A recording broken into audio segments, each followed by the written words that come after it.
Ya, pemirsa, terungkap bahwa masih banyaknya BPR yang memiliki permodalan terbatas berimbas kepada belum bisa direalisasikannya pengadaan fasilitas ATM di BPR.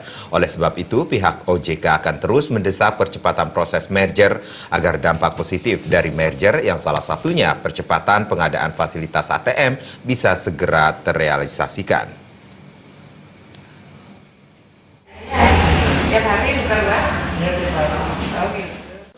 Menurut pengamat ekonomi Dwi Aryawati, problem inti masih belum bisanya BPR menggulirkan fasilitas ATM adalah masih banyak BPR yang bermodal terbatas. Sehingga merger antara BPR merupakan solusi terbaik untuk menguatkan modal BPR, sekaligus mempercepat ketersediaan fasilitas ATM. Seperti yang diketahui bahwa pengoperasian ATM membutuhkan biaya yang sangat tinggi. Hingga hari ini, OJK begitu giat mendesak BPR untuk melakukan merger, yang nantinya berdampak pula kepada peningkatan grade BPR setara dengan bank umum, serta pencapaian fasilitas penunjang sarana transaksi keuangan segera bisa terrealisasi di BPR.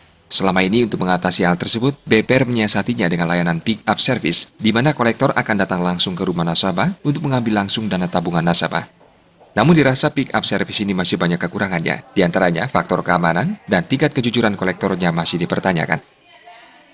Dengan adanya ketentuan dari pihak OJK yang mengatur permodalan di BPR, baik BPR yang berada di daerah maupun di wilayah provinsi, jadi mau tidak mau menuntut pelaku BPR khususnya pemegang saham dan juga pengurus untuk selalu berusaha meningkatkan kinerja sehingga di satu sisi pemenuhan permodalan itu bisa terwujud, karena memang kita akui beberapa BPR di Bali itu keberadaannya masih relatif cukup kecil dari sisi permodalan, dan hal ini sesuai dengan himbauan daripada pihak otoritas jasa keuangan untuk melakukan